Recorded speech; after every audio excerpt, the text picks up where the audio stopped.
திருநெல்வேலியில் அதனுடைய மேலாண்மை இயக்குனர் பேரில் பத்திரிகைகளில் டெண்டருக்கான பத்திரிகை விளம்பரம் வந்துச்சு.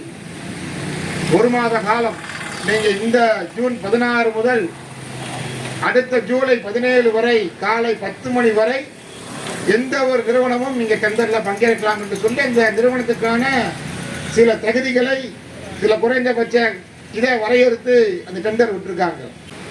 திருநெல்வேலியில் டெண்டர் விட்ட 2 நாட்களில் சேலத்தில் தனியார் நம்முடைய பராமரிப்பு ஊழியருக்கான தனியாரை நோக்கி டெண்டர். நீங்கள் இந்த பக்கம் சவுத்துல இருந்து கண்டக்டர் டிரைவருக்கான டெண்டரு, இந்த பக்கம் பார்த்தாச்சுன்னா பராமரிப்பு தொழிலாளி.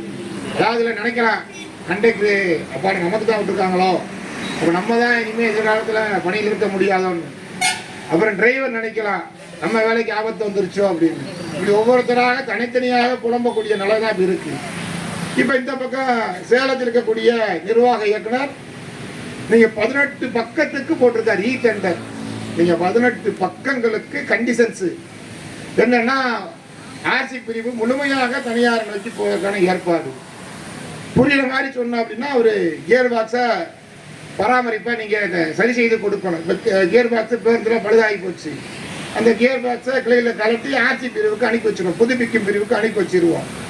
அப்படி அனுப்பி வைக்கப்பட்ட அந்த கியர் பாக்ஸை மீண்டும் தயார் செய்து புதுப்பித்து பேருந்துக்கு மாற்றுவதற்கு ரெடி செய்து வழங்குவதற்கு ஒரு கியர் பாக்ஸுக்கு இவ்வளவு ரேட்டு, அதே போல் கிளச்சு அதுக்கு இந்த ரேட்டு, அதே போல் மெயின் ஆக்சில் அதுக்கு இவ்வளவு, அதே போல் ஸ்பிரிங் அசம்பிளி ஃப்ரண்ட் ஸ்பிரிங் அசம்பிளினா அதுக்கு இந்த ரேட்டு, ரியரில் கூடிய ஸ்பிரிங் அசம்பிளினா அதுக்கு இந்த ரேட்டு என்று ஒவ்வொரு குதிரை பாகங்களுக்கும் ஸ்பேர் பார்ட்ஸுக்கும் அதனை புதுப்பித்து தருவதற்கு தயார் செய்து தருவதற்கு நீங்கள் இன்ன கூலி என்ற அடிப்படையில் கண்டிஷனில் அவங்க போட்டாச்சு.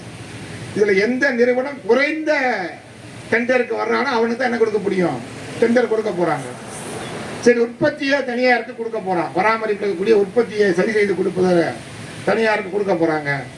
அப்போ கிளைகள் இருக்கக்கூடிய பராமரிப்பு தொழிலாளிகள், நாம் கலட்டி மாட்டக்கூடிய பேருந்துகளை பராமரிப்பு செய்யக்கூடிய பணியாளர்கள், நமக்கு அதில் என்ன கிடையாது, கவலை கிடையாது. ஏன்னா நாம் இருப்போம்ல நினைக்கலாம், இல்லை அங்கே ஆபத்து.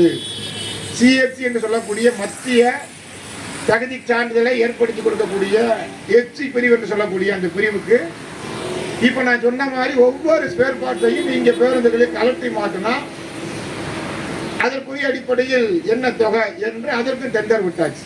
அப்படின்னா பராமரிப்பில் ஒரு பொருளை சரி செய்து உற்பத்தியை கொடுப்பதற்கும் தனியார் டெண்டருக்கு போயாச்சு. உற்பத்தி செய்து கொடுத்த அந்த ஸ்பேர் பார்ட்ஸை பேருந்துகளில் பொருத்துவதற்கும் தனியார் டெண்டருக்கு போயாச்சு. இது இந்த வாரத்தில் ஏற்பட்டிருக்கக்கூடிய ஒரு நமக்கெல்லாம் அதிர்ச்சின்னு வச்சுக்கிடுவோம். ஏன்னா ஓப்பன் டெண்டருக்கு வந்தாச்சு, இ டெண்டருக்கு வந்தாச்சு.